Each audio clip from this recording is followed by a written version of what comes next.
Seigneur, que ta grâce, seule ta grâce. Nous voulons instaurer un état de droit. Et dans un état de droit, il y a une justice indépendante. Ce n'est pas à l'individu Félix Tshisekedi de commencer à faire justice.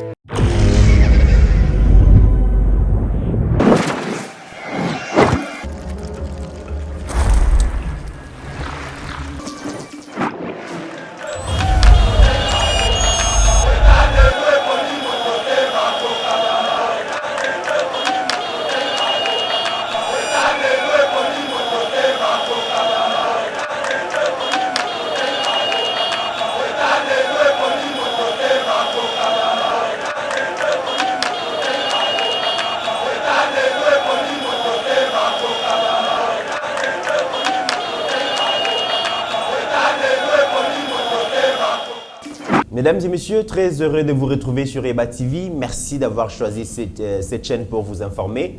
Et déjà, bonne fête, il y a Pâques, il y a chrétien Nyonso, il y a lobby, c'est là qui vraiment parce que c'est la plus grande fête vraiment, il y a chrétien, le Christ ressuscité. Merci, na bino Nyonso, vous pouvez sarabiso confiance. Aujourd'hui, nous venons encore devant vous parce que dans la République démocratique du Congo, actualité Zangakate, actualité Bosso, les retours de JKK dans la politique active, des signes qui ne trompent pas, mais pour quoi faire encore?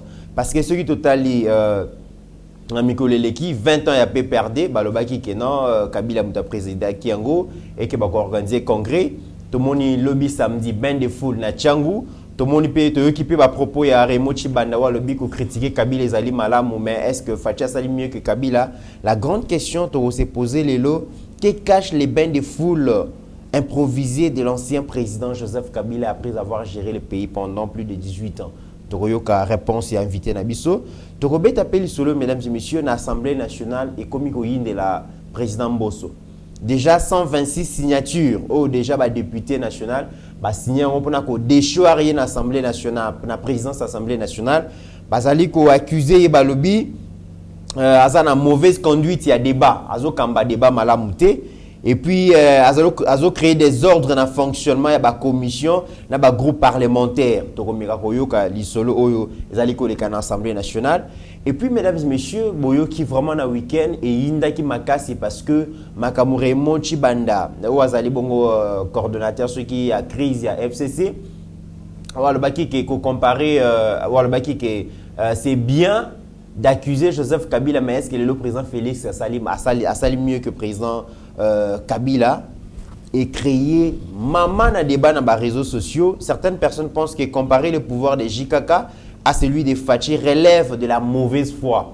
Moi, quand sali 18 ans, na bilan Boyebi, moi quand on a 3 ans, na bilan Obino Boyebi, kasi to meka pe koyoka invité na biso comparaison wana akosala yango ndenge nini. Vital Kamerhe, président national, il y a Union pour la nation congolaise, à Kendaki Namikili à Poto pour se faire soigner. Déjà, le moment où vous allez le lundi, à Zongi Bongo déjà, dans la République démocratique du Congo. Mais on se pose des questions. Est-ce que Vital Kamerhe a encore des cartes à jouer? Est-ce qu'il a encore des offres à offrir, des offres pour le président Félix? C'est parce que ma ponomi Mazali Koya, Tokomeka Kobeta Lisolowana, mais Tokofan de l'appel l'an 1, mesdames et messieurs, il y a un gouvernement Samalukonde. Depuis le 12 avril, Bakokisaki une année, Banani Basali Misala, Banani Basalite, ceux qui t'ont éjoigné, mesdames et messieurs, Bokoyoka invité Nabiso Olelo Aye sans gants, le Christ est ressuscité, n'a invité ceux qui il n'est pas ressuscité dans Malobana et tout, il cause donc guerre conventionnelle, guerre non conventionnelle. Alors l'invité du jour, Pasteur Guili, chouchou à diaspora, mais aussi chouchou à République démocratique du Congo parce que Azara ya diaspora, mais Azara Pona Congo, Bolela est fort, il est là.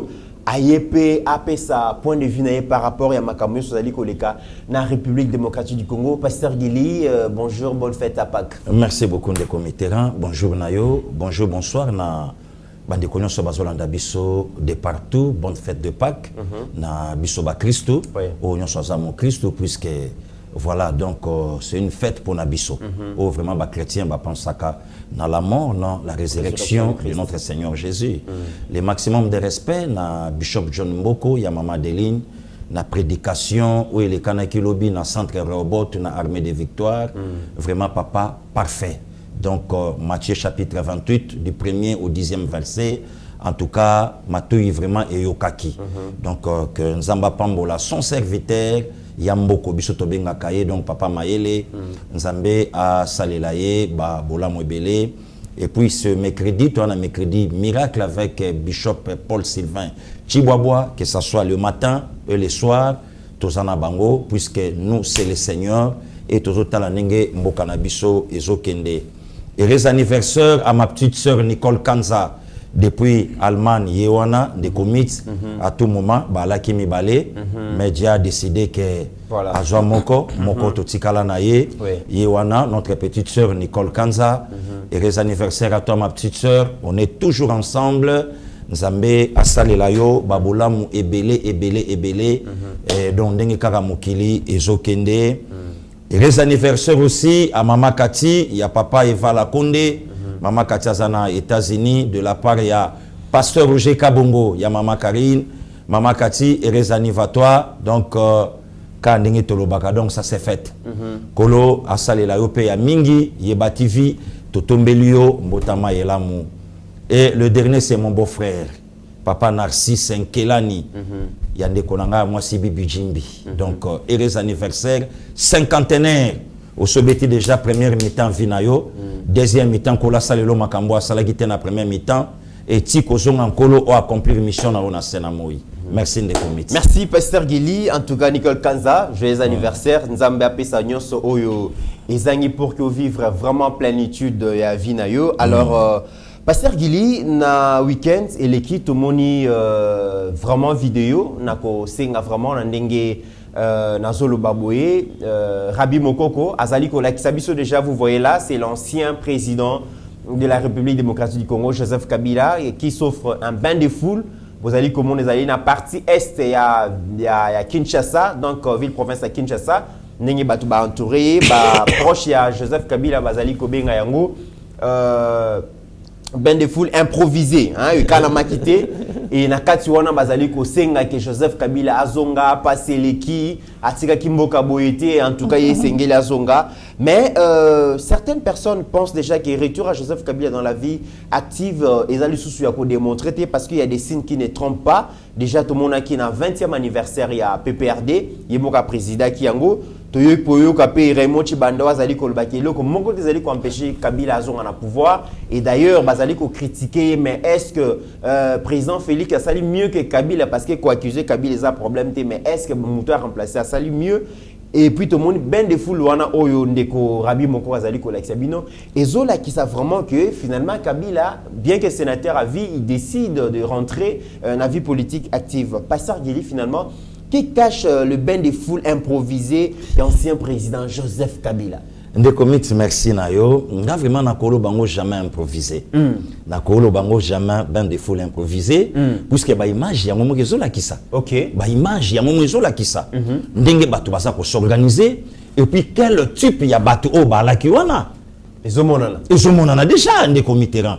Comment les lo bateau baza mayele bakoyi ko souiller bo moto na bango na makambo bango bayebi ke zabongo bongo après bon eko makeno ate tala bomona non les comités d'abord première fois pourquoi Kabila salaka plein na changu auta kawapi akenda kawapi c'est la grande question mais justement place abimela kande comités caméra ya lakate batu basalakate ba place atambola rapoya c'est pas la première fois ba liboso pe kaka na changu wana papa après yango akende ki wapi hein donc soka lungwe wana c'est vraiment faut des bonhommes limité ville donc trop sonyo soana donc batu ba lakate batu ba laka na changu et puis tala quel type ya batu na auto ebisayo tala quel type ya batu pour omona ke kaka style moko ya batu o lelo yo biso na kisasa to benga ba gaillard zéro o lelo biso to benga ba coopérant o lelo biso non te ba coopéranté o lelo biso benga ba yanké hein donc je mona ma ke non bana mai mobiliser déjà c'est bon donc la kiwana c'est le numéro qui wana za kop oh ndé commit bana changu ba lié de bazo kop oli là bana changu ya batu te groupe ya batu OK c'est pas bana changu OK bana ya ogika longikuna te bana ogika longité groupe ya batu ndé konanga ba placer bango boza la place wana Kalamingite, talabou, et ça là. Tu sais, dans la politique, hein? Dans la politique, tu sais, la docteur Alobangwa, tout le monde lobby. Na politique, moutonyo son ngaraba lobelaye. Na mala mouton na mabe. Donc, la politique, so ba autant na combo na yote. Donc, ils ont le coup là, aux autres qui na poubelle. Donc, la politique, faut pas mettre les solo na yo. Atali kamboza bongo te ça l'actualité. Atali kamboso eza bongo. En tout cas, il faut batuba loba. Pourquoi? Parce que c'est la politique. Yango le lomo na quand même ataba acteur politique en boka na biso. Soka kiti place moko boy, il faut caméra na ezala.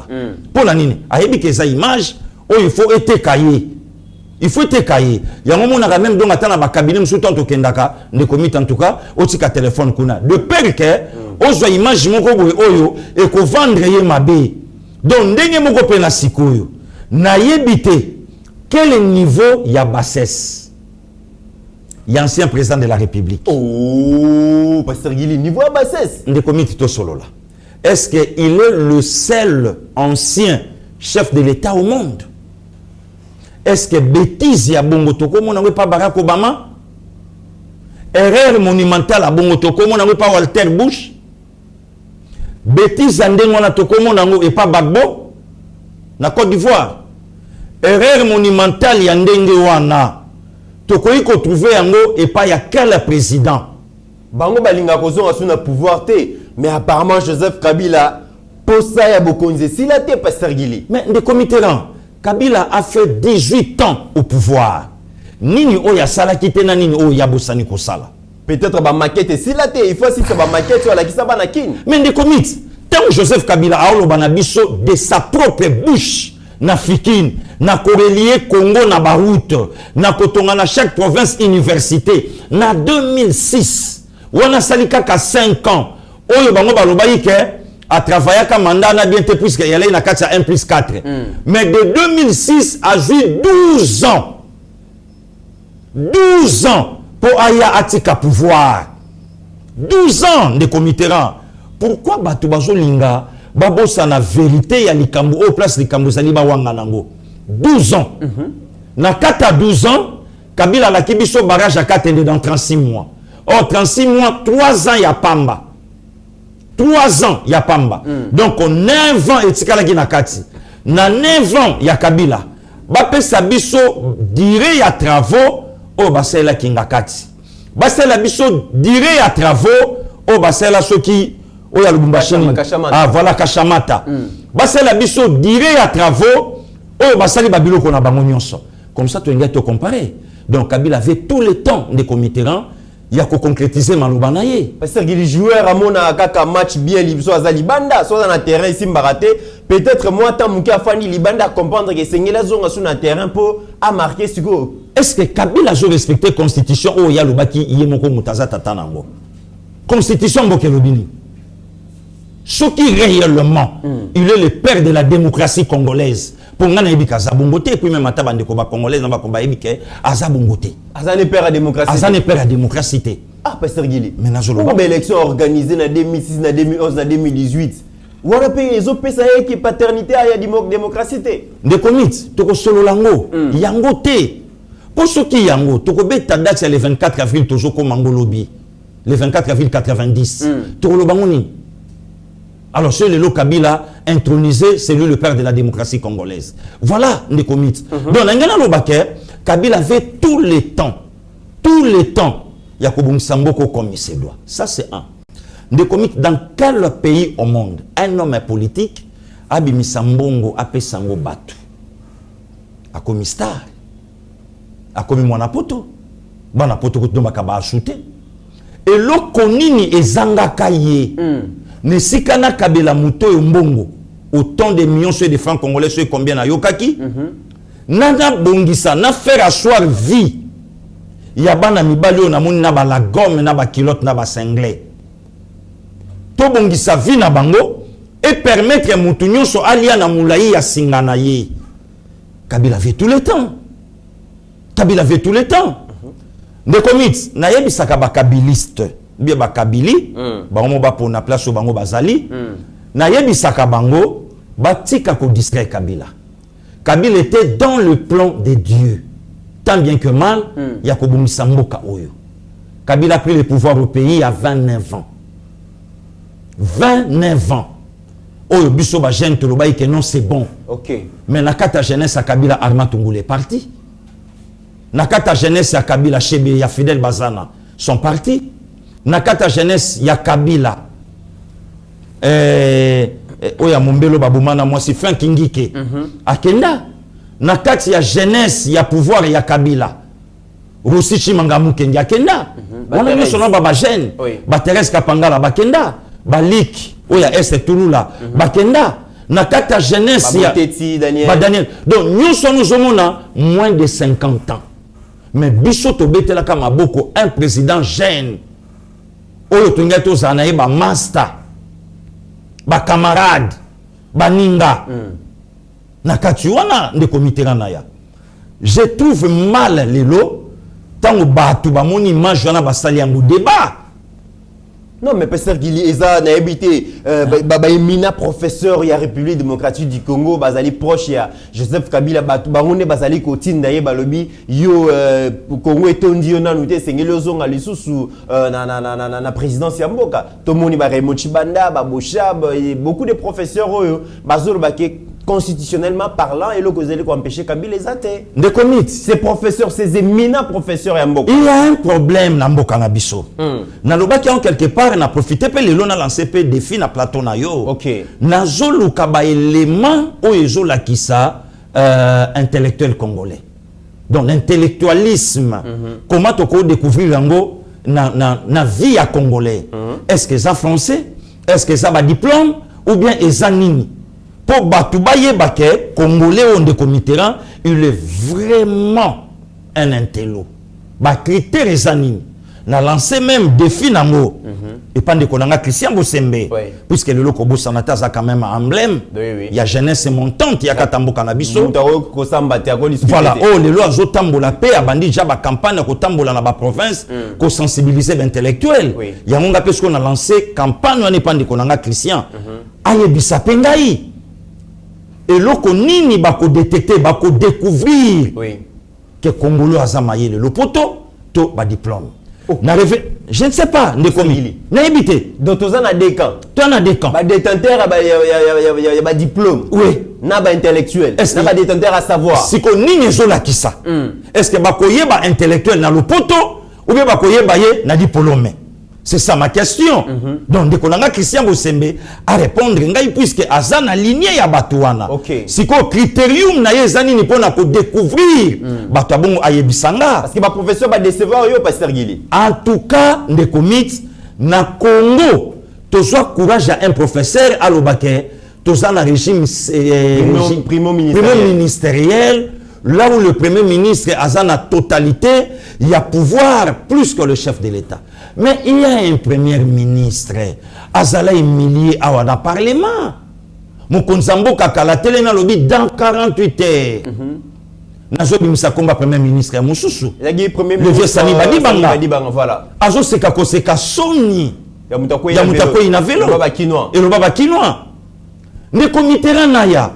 Tozala na mboka oyo mutaolo baba makambwana ba titre de comité lo que zobongo ba congolais ba titre azala un professeur hein déjà que la professeur c'est pas n'importe qui mais ba jouer Emina ba cheli liboso Emina professeur mais yoka esika Emina ake na réflexion et loko oyo bango to viva yango pa na bango te mais et comme il a pouvoir il y a Félix Antoine Tshisekedi Tshilombo balobi toza na régime primo ministériel et si ka au premier ministre ça na pouvoir koleka président de la République nyonso wana pona nini po bayebi ke primature na coalition FCC cash et c'est pas na biso. OK. Bazomi ben de la dra. Biso siko toza na monopole ya makambo nyonso puisque za biso. Après on bengeli nga éminent professeur de comités oyebi na domaine à foule hein? Nous sommes des chrétiens. Na ministère à combat banda koloba na biso mama Isabelle Minyaki na zopesa mbote ba mama Jackie Wawa banda koloba na biso na ministère à combat na kata foule eloka malonga ezala kate pour na kata foule ya la kameli melo. Pasteur Guili, je te dis mais foule wana ya lobby ebangisi un député moko Papa Nembalemba lobby que ce qui président Félix a changé ba collaborateur n'a été maman Olive to Joseph Kabila moko na bango so postulé pour battre le président Félix Bon. en 2023. Bon. Apparemment zali ko banga peu fou la monaki samedi. Bon, de commit, na yebite quel type il y a un député. Oh, limbisanga de comité pardon. Quel type de député yazali? Quel type? Maréchal Mobutu Alobaka Lobi, lorsque vous parlez des droits de l'homme, vous devez savoir de quel est l'homme il s'agit, de quel droit aussi il s'agit. Maréchal Mobutu Alobaka Ngo. Et le temps où je parlais d'un député. Quel est ce un député? Yambo Kanabiso, à cause ça la sorte à raisonnement yandingoana. Je ne sais pas. Na yebite. Bah professeur, Libanda a raisonnement. Oui. Bah député, Libanda a raisonnement. Libanda. Finalement, bah élite ni au Congo Tigali na. Mais yango on a devoir à domicile, ce qu'on a pesi bateau. Devoir à domicile. De comme ce qui député a lobby que même maman livre à combattre le président Félix. Mais ndeko wana député abosani makambo ya kamwena sampu ndeko wana ya député o ya zolo baba sotis na média sans réfléchir. Aujourd'hui les députés pour na koya ko escroquer bazafuna a commis place au ya commis. Oui conseiller dit escroquer pasteur Gili. Escroquer bazafuna. Escroquer na ndenge ni pasteur. Escroquer abombela bango camp politique o ya zalaki à l'époque. Abombela bango candidat président de la République naye. Il a voué ça. Alobi na bosana ko yebisa bango candidat président de la République nanga. Or à l'époque son candidat c'était Emmanuel Ramazani Shadari. Il y a FCC. Il y a FCC. Il parlé il y a FCC. Akei asenga ba voix ya yemoko. Ngiringiri bumbu selemba ou makala asenga ba voix ya yemoko azwa yango. Oyo tango baye ko mona ina kinga kati ya okima okanga photo. Donc les comites aujourd'hui dans notre pays, il y a beaucoup de traîtres. Il y a beaucoup de traîtres. Entre autres moutona oyo tangi. Je te dis mon frère, un député té lelo mutakoko lobake na fuluana. Est-ce que yeso kalobi puisque lelo ngana comment pia bango cour pour na relaxa bango que c'est pas l'hémicycle, pour na relaxa bango ah non c'est pas le gouvernement, pour na relaxa bango que non ah ezate que non ko sana ba titre belé. Ayebi full oyo FCC basalaka na sortie officielle na bango na martyr ayebi full wana ayebi full oyo nani FCC asalaka de partout ayebi yango et à la fin bayi le poto baloba na biso la fin justifie les moyens na suka nango toyoki entre bango balobi que non na kokai ko voter yete puisque abandaki jamais ko incarner ba valeur. Mais pasteur Gili donc c'est ces professeurs d'université Raymond Chibanazali Koloba ko accuser Kabila na makambu nyonso ya mabele ki na mboka oyo et sali malamu. Mais est-ce que président Félix sali mieux que Kabila? Azondi maté que président Félix sali mieux pasteur Gili. Na moni peut créer débat dans les réseaux sociaux. De comité na ya au moni bateau bakotaka basalaka ba débat wana ba ebi le côté. Les lots yo tango bazo renvoyer président Félix dans sa terre natale. On de konanga Israël sango mokonza lobaki malamu na vivre na cimetière que na vivre na Kasai. Yo mokonde konanga tu étais là. Tina mpompa na koma na yebi makambo o loba nanga en dehors ya caméra. Mais est-ce que yebi que Kasai za terre natale ya Raymond Tshibanda tunga mulongo? Oh, pasteur Gili, je te dis. Ye muto azalaki proche à Kabila pendant 18 ans. Atika la satelo malonga ku ne pas na été. Mais qu'est-ce que tu fais na plateau tende komitera? Soko kende kité. Soko komaka tina mu pompate. Tongeto lobaka. Mais o kende ki okomi. O vivre ba réalité nyonso oye nango. Oye nango. Ne komit. Lelo bato musu balobaka na landa mama chala mona na télévision a Holandanga. Alobi esika kamona sampo salama, c'est sa terre natale. Place bavanda ka lisolo ni babetaka. Conseiller directeur à cabinet Raymond Tshibanda, il y a président Joseph Kabila. Joseph Kabila. Te tobeta lisolo de comité na ya. Na landa mama chala mona. Alobi esika makambo kamona sampo salama, fief nanga. Siko leçon nini atira oyo bana olonga ta docteur Mayele leader ermo buto fanda peto kanisa o leto kende bote biso sko to kende boy leçon nini atira hein de commit to vanda na mboka o bazobuma ba confrère na yo des journalistes expatriés nani ba obeta bango masasi nani bazo kata bango na machette to mona ba image lelo Raymond Tshibanda akolo bana biso ba bêtise puisque oyo za ba bêtise na fief na ye ne place balaka barrage à Katende dans 36 mois vous aurez l'eau et le courant. Peut-être 36 mois justement c'est ça le problème, ça va la calendrier exactement. Dans 36 mois vous aurez beaucoup de joie. Tout le monde a noté. Et le bien on commis tout à l'heure dans le plateau. Tu as évité ceux qui déjà 36 mois n'a pas quitté. N'a évité de committerant. Pas si Oeza. Oyo mokonzambo kana 2011 a courage à Kolobango. N'a yebi situation vous vivre awa. Donc c'est que basalango exprès. Peut-être à l'obaka on mena kati na le nom dit na muté malobaka na kosala ya ngote. Mais justement, parce que tanga l'obaka kosala ngote. Akozonga lelo pa ke na Kasai ayebisa bango nini na longwa ki puisque en fait bon na sisa barrage à Katende bon po biso to kendeki mais tant au sala ki on les 36 mois fallait comme en 2014 na 2014 donc azala ki en plein deuxième mandat naie c'est ça des comités. Je dirais au Kabila et les Kabili batika ko distraire peuple congolais ba sorte ya ba idiotie ya bongo au Koutango na Congo, jamais au Koutango na Côte d'Ivoire et pas Bagbo. Est-ce qu'il y a Ouattarazali, d'ailleurs, Bakoutani Bayambani, Mouninga Salamandanayo. Est-ce que c'est possible, Pasteur Guilia, pour comparer Moutou Sali 18 ans à Moutou Sali à peine 3 ans? C'est de la folie pire. C'est ça aussi les grands problèmes. C'est de la folie pire et simple. Voilà ce qu'on est comité dans Nazo Lobake. Nazo Banga na Lobake non intellectuel basate. Mais Nazo Lingande Balaksanga critère où est la kissa que celui-ci c'est un intello. Nazo Banga de comité. Nazo banga pena ebike eza bongote nazo banga na lobake na mboko intellectuel bazate non nazo nangote pour zape bongote mais nazo ngaba démontrer nga puisque si un intellectuel lelo a eu courage à comparer mutu ya 18 ans na mutu ya 3 ans mais c'est de la folie pire et simple de committerant. Quelqu'un qui a fait 18 ans, n'a pas tout le monde a 18 ans, majeur, abimi jana toi parental, a que débrouillé vinaye, a que ça makambounaye, moi na 3 ans, bazola nana nous pas naye place à zokende, a que kuna joie, kozo mona moi na te, a okende kuna, mais il y a 18 ans jamais ba holandaye.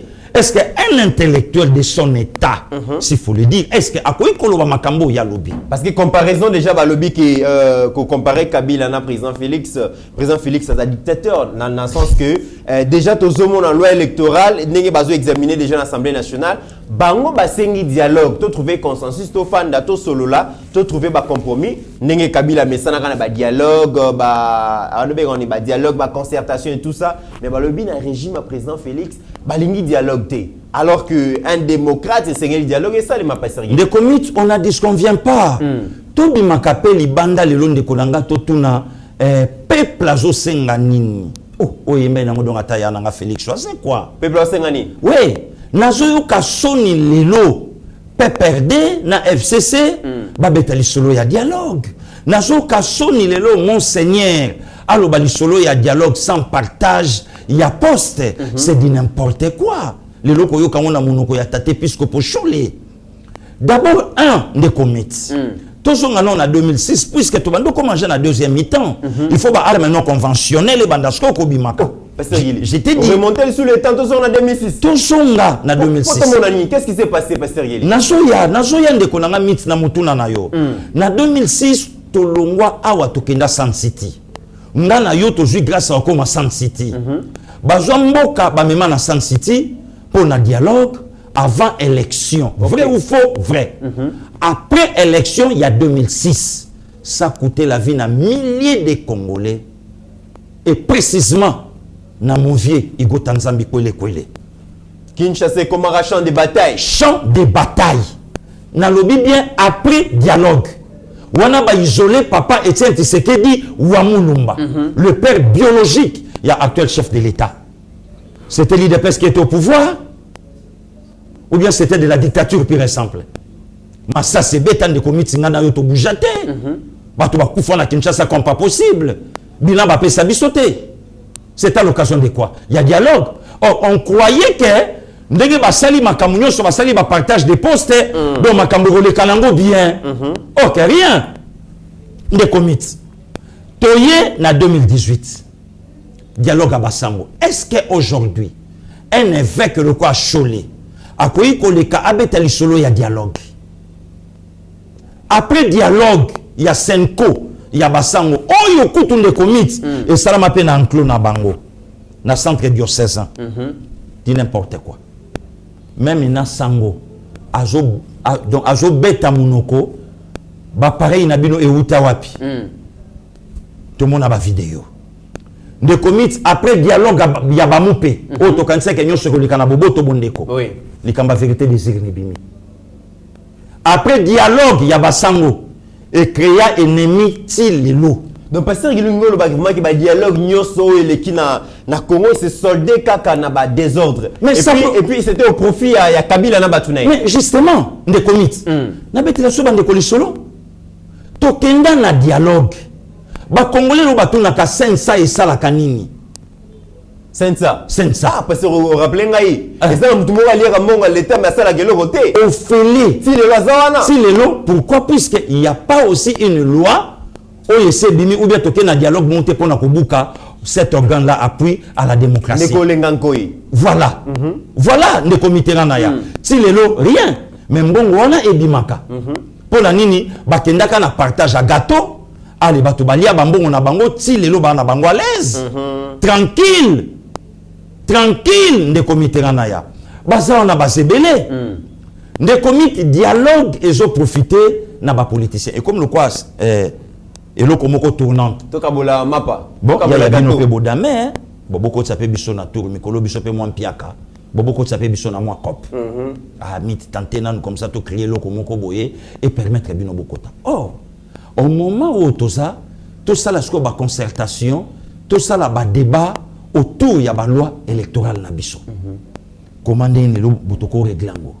Les lois tout ça la loi na modèle ya vote na biso. Tout le monde na loi moko boye proportionnel. Alors to ko mama do makambo fungwama. Ole to vanda place on a wana ba politicien ba na ngote. Wana tali bangote. Bazoko sa biso to ke na dialogue sans partage des postes.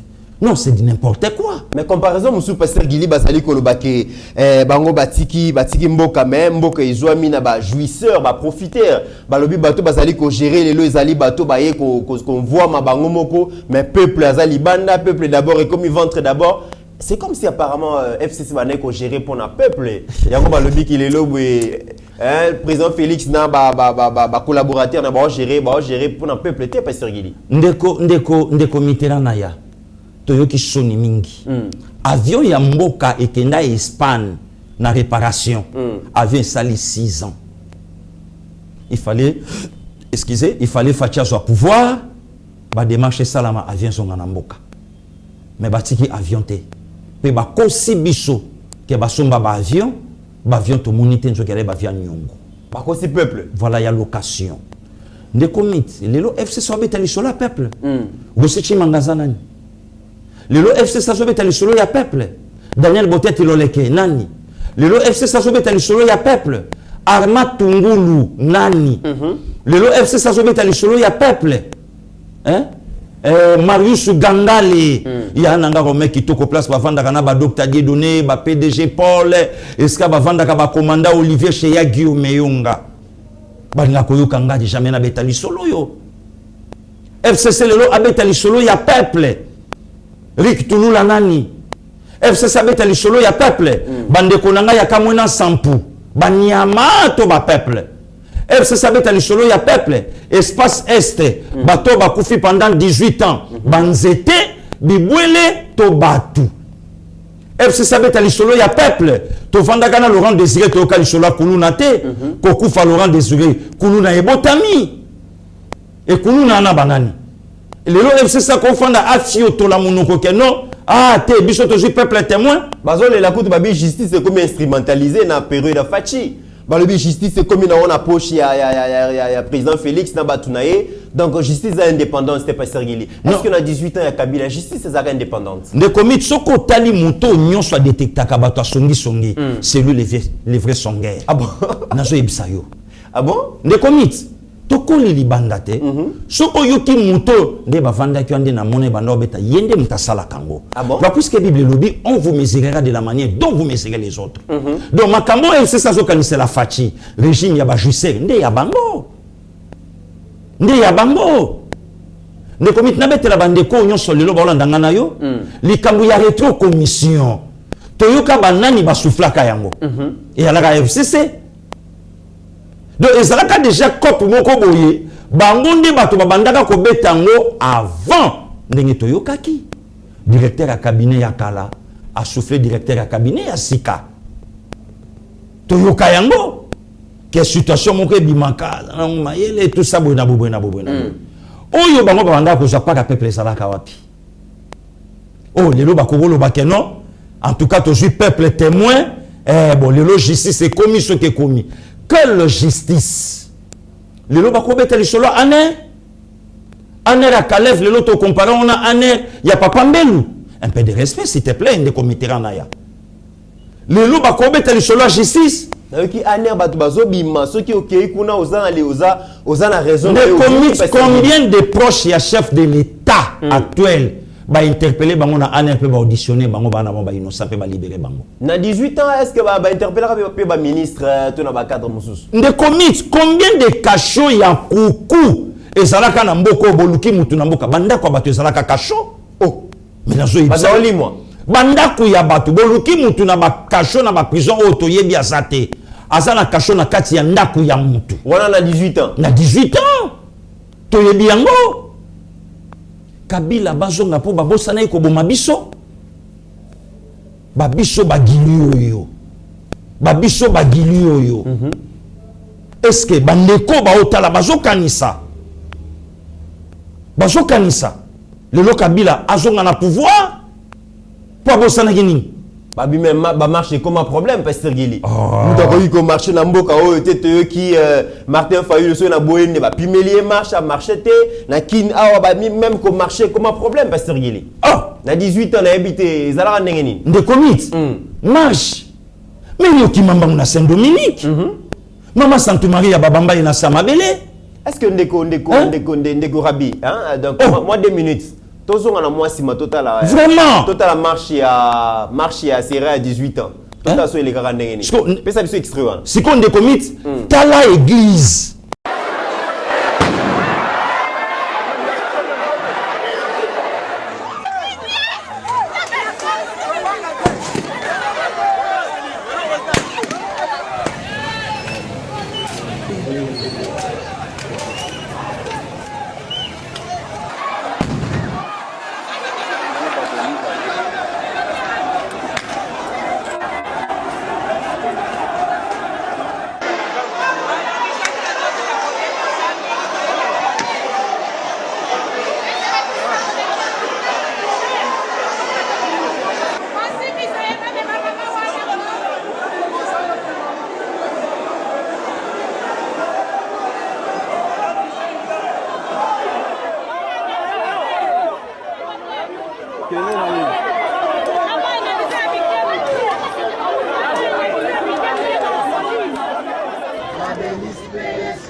Nalié très sans église et si ka o so mutakoti akoti na ambassade mususu bato banda ko landa ba sukili banda pona nini akoti na église mais Rusichi Manga azwa masasi na église Thérèse Kapangala azwa masasi na église wana église de comité marche comme mabe mais na pouvoir a fati to mona kombo wana oyo tangi azwa marcher na chapeau na mutu à l'aise basimbani bangwana bazokende leki na biso mo ya mwasi ndeko na biso moko ya mwasi bandai kolinga mingo bandai ko yambe na plateau ko kabona biso na suka na pesa e conseil yawa auto sala marche yo na roba pembe abimi na roba pembe sera Kabila impossible okomeka wapi okotia lokolo wapi non ndeko mit na lingi batu bazwa quand même moins respect ya peuple peuple a souffrir mingi. Okay. Peuple a leli mingi.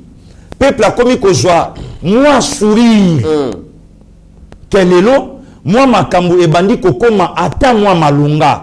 Bazala na moi botosi na peuple s'il te plaît. Très bien pasteur. Papa le mochi banda avec tout le respect. Bazala na moi respect. Il y a peuple oyo kelelo Congo moi image mosusu pe ekomi komona na libanda. OK. Bato bayebi ke soki toye toko solo la. Otali boyeka gratuité enseignement maître Tony Mwaba kazadiye wana azo mouye costume pour permettre makambo za malunga. De comics peuple azo mela maya lobo moi sa mo konzamboka azo melisa léopard soki ni amanini azo melisa ele. Pasteur Gili. Quelle insulte Nambuka. Nalinga tu na question moko. Allez-y mon frère. Est-ce que le pouvoir est en contrôle sur le média? Parce que version officielle tu comme on a au Betty l'isolo ya ba excellence on a raisonné excellence Didier Bidimbu vraiment tous allez copier c'est mbo te place azali. Pasteur Gili ba benga ki na aner ba auditionné à la likuna le bazongi mais il n'était pas question il y a 1 franc détourné mais nous avons vu un journaliste confirmer que Didier Bidimbu, parce qu'il a détourné plus de 243 millions de dollars. Oui. Mais seulement, ce qui m'a bimissé parce que c'est le président de la République qui a il confirme. Journaliste oui. Qui dit que c'est le président de la République qui a bengabi malgré ce qui a détourné tout ça. Mais on approche d'un bon bimissé. Est-ce qu'aujourd'hui le pouvoir contrôle les médias? Didier Bidimbu a l'équipe Vital Kamere. N'approche à chef de l'État. À l'époque. De commit. C'est Balobi Bongo. Bazo interview à Mokonzamboka na Top Congo à l'époque. Ataso zamona mainanga. Oui. Ndeko mit, ndeko ya journaliste yo tangi makamba FPI. Oyo ngana yo to kitaki na terrain. Il a aussi confirmé. Na ba source c'est vrai. Marcelin Bilomba, patati patata. Mais l'excellence Didier Bidimbu, c'est un maître. Azapé na cabinet. Alors ba traduire ndeko na justice. Et le col n'a pas côté comme moi, Mokonzamboka.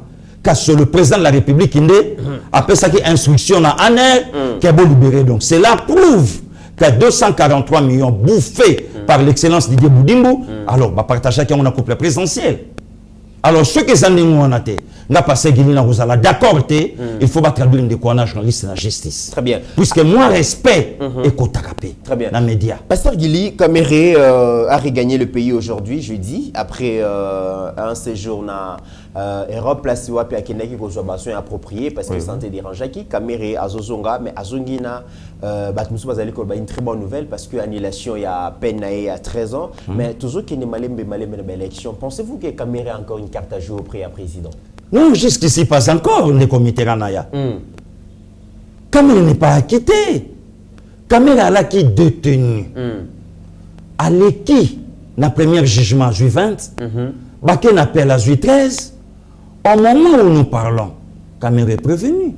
Donc, c'est quelqu'un qui va jouer dans la trace. C'est quelqu'un qui va jouer dans Bilembo. Maintenant, Cour de cassation a quitté Kamere. Cour de cassation a zongisi pendil à l'heure. Ok. Donc, Kamere a occupé qu'on ramassait encore 20 ans. Donc, cela veut dire quoi? Tokende na batras, est-ce que procédure, il y a 20, il y a 13 ans, il y a appel, il y a Kamere. Et cela qui net selon la loi, oui ou non?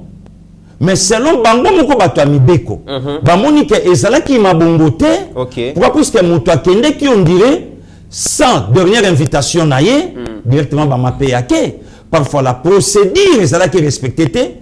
Maintenant, tous ont encore la cage du départ. Ça, c'est un. Que le président a nommé un prévenu, Mouto Bazou na mafuta ngulu na munoko, a nommé premier ministre. Potoyokaki Mokonzamboka ba critiquer qui n'a pas sakanate, Kamere ne reviendra plus, Kamere est parti, le président l'a laissé partir, tout ça. Mais aujourd'hui, Kamere est à Kinshasa. De commit, nous avons un problème dans Mboka Nabiso. Donc, au fait, nous avons un président, Oyo Aolaksabiso na politique, ya Congo, Azolaksabiso na Congo, Aolaksabiso na Makambunyon son ndenge et Zotambola. Nde yango so monde la décadence entre la population et les chefs de l'État. Yango wana. Donc, pour Nabatu Bakanisa Kike, Fachi Mouta quitté, pour commissaire, il y a même des émissions. Même là, il moutuno na lekaki. Mais tant mouto kiti na yo, na isika oyo esengelaki, to sa musala. To sali yango. Les autres sont babi, mais non. To zong ici, dossier, na cage de départ, comme ça, tu beska ba faye zalaki, et sanction nango, et kozala. Na ndenge o esengeli. Très bien. Donc, Batu, bazana bango na kimia caméra za mona mboka akende qui d'abord bravo aussi à lui donc c'est un homme de parole o yakende pour na baso approprié et na délai où il est rentré très bien maintenant ce que justice ça musa na ye tokoma na likambuti na suka ne sikatoloba makambo yo biso tozo maîtriser. Très bien pasteur Guy Tomo kende vraiment na suka émission na biso Assemblée nationale 136 signatures déjà récoltées pour déchoir Mbosso na présidence ya Assemblée nationale le papi Nyango parmi les signataires a lobby ke bazo reprocher mauvaise conduite ya ba débat mais désordre aussi dans fonctionnement il y a commission et na ba groupe parlementaire na kat Assemblée nationale. Pensez-vous vraiment que Mbosso Ngokou ya qu'est-ce qui se passe finalement? Des comités batika distraction. Et la distraction. Il y a distraction pure et simple. Donc, tu bandi comme à un moment, il y a ma ponomie. Ils ont une institution et fanda kimia. Mokonzamboka a fait asseoir projet à 145 territoires. Oh, déjà, ma beaucoup déjà c'est bandi kobetama. Ma kambwa complexe, oui, salamaki na Congo central et tchaki makelele entre les vieux Marcelin na les vieux Ngokas. Au bandi déjà comme on a travaux. N'est bandi déjà kende. Donc, bati kabiso distraction. Na linga ki na benda mato ina pepper de bis. Oh, ils en a kata union sacrée. Batika distraction. Ok. Biso nyon surtout fixer regard na biso vers la nation congolaise. Bilan l'an 1 il y a gouvernement Samalukonde ezaki déjà le 12 avril passé 2020 et pardon 21 le 12 avril 2022. Oui. Donc une année à gouvernement pasteur Gili. Il y a encore beaucoup à faire. Beaucoup à faire. Il y a encore beaucoup à faire. Excellence mingi bazola la pongi. Le col les gouvernement, il y a Jean-Pierre Bembappé. Ouais ouais, les gouvernement, il y a Moïse Katumbi, les gouvernement, il y avait Bahati Lukwebo. Il veut pester. Non. Non, le comités c'est de la mauvaise foi. C'est de la mauvaise foi. Donc, Batoubayebi et Loko Balukaka. Il y a des journalistes et militants, il y a parti, où il va payer sa émission, rien que pour dans le salaire d'EPS. Donc, vous avez un gouvernement, il y a Katumbi, il y a Bati, il y a Bemba, et il y a FCCP. Oui, il y a FCC. Ndeba Yokani, Bangonyoso, Balobi bon, Premier ministre, Biso Tomoneza Samalukonde. Mokonzabi, ok, le quoi, vous êtes d'accord? Ngana Chemanzaka, allez, Totambusa Makambo. C'est ça. Donc, il y a un gouvernement, il y a une coalition de comités, Makambo Kendaka, Nengezo Kendi. Bilinga. Et ça, gouvernement coalition. Parce que bateau, se sentent lésés. Le coup, la pépère des bis ensemble. Ce qui. Oui. Ensemble comme pépère des bis. Oui, pépère des bis. Bon, qui a un problème, pas polémique. Non, il y a polémique. Ce qui est monique, programme est respecté, ne ba yokanaki. Se retirer. Donc, ce qui va se retirer, bilan et gouvernement tout partager en ils ont la positif et la négatif. Donc, voilà des comités. Mais selon Pasteur Gili, il y a encore beaucoup à faire. Donc, Makamboza est belé dans le gouvernement où il faut bouger, qu'on l'amoussapé et le binangoyo pour permettre Makambo Kende na lumango pour le peuple a besoin il y a des réalisations on est peuple à continuer causer la ndinga josela. Voilà. Merci beaucoup mesdames et messieurs. Tobombe libino bonne nouvelle bande konabiso ya Kasai Miba et quoi la résurrection du Christ peut-être comme on appelle résurrection Miba beaucoup na image beaucoup na ba photo dans ba matériel ya kanda ya sikaye pour na kola musamiba bande kwa Kasai vraiment tous à la calme parce que bosenga ki mokonzi mboka ki survie na bino ezali relance miba na mikoleko ya bokomo na yango to ko développer on a pasteur Gili to komi na suka le mot de la fin. Merci beaucoup des comités. Siko miba o ezalaka détruit pendant 18 ans. OK. Bambonga miba yango ni kota na befort de guerre. Bambonga miba yango ni sala ba makambo belé. Siko pouvoir à 18 ans motesombi ba matériel o nyon sotomoni. Voilà. Na 3 ans ya pamba. Na 3 ans ya pamba. Des comités na 18 ans il y a pouvoir passer. Basala kaka 4 ponts na République. 18 ans. Na oye bisayo 4 ponts na pouvoir. Voilà pourquoi tout ça pour interpeller DG Herman Moutima.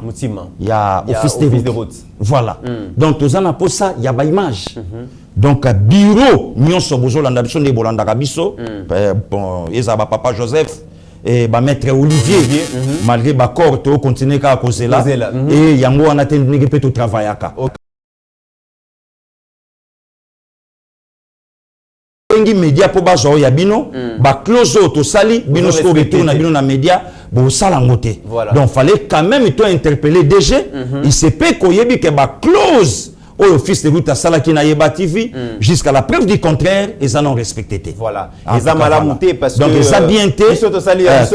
Voilà. Et ben, il faut pas respecter. Mais les politiciens, par moment, pensent que les médias vraiment, tous à la canatine, parce que ceux qui ont un problème, ils ont mais tant que couvrir l'activité, pour honorer par un contrat, ça devient tout un problème. C'est regrettable, mesdames et messieurs. Alors, par respect, voilà. Mais au moment où ils sont maintenant fidèles, voilà. Na presse contre le président de la République. Ah oui.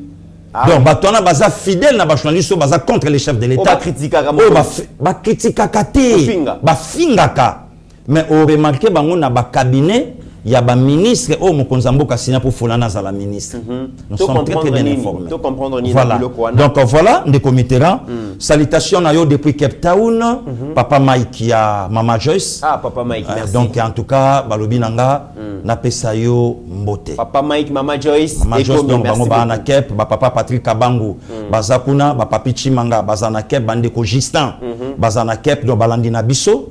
Et puis nande ko na biso Blaise azana Mbujimai, Molandi makasi ya Yeba TV. Donc bandeko wana bazana biso vraiment ensemble. Nzambe abatela pa bomba bango. Bon retour au pays à ma sœur Bokila Lokonde Fapeka Tomashi Amumeno, Dani Bokombe Nzambe abatela bozongi naye kimia na libota naye. Et on est toujours ensemble, des comités très bientôt. Au Koyamba MC Okito, donc la coordinatrice, il y a Diaspora éveillée, donc une structure Diaspora éveillée. Ah, ça c'est très bien. Très bien, donc Ezomata. Parce que Diaspora, bah, Samwe Mingue, voilà. Finga Mingi soit disant que Mokonzaza entouré dans la diaspora, mais pas le côté. Mais Nayoki quand même que Diaspora éveillée.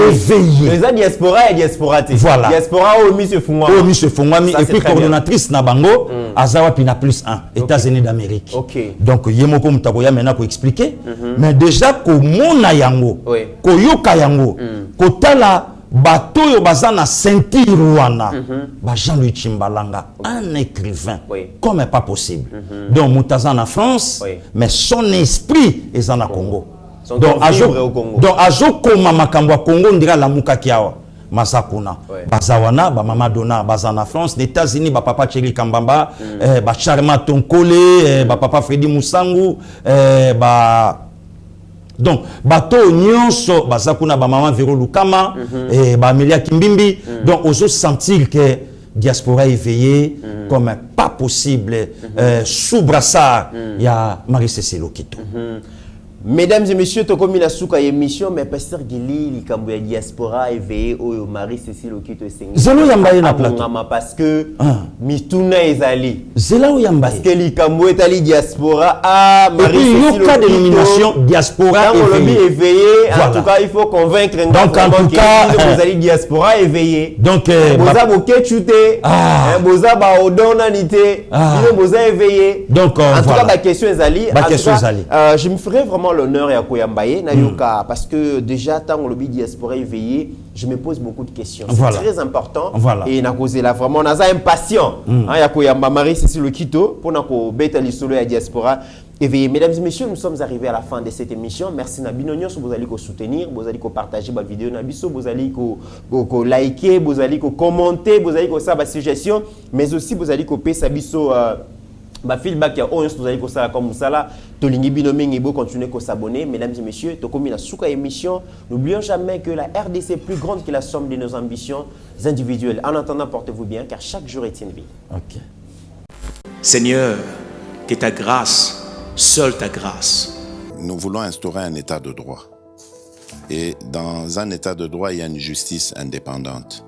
Ce n'est pas à l'individu Félix Tshisekedi de commencer à faire justice.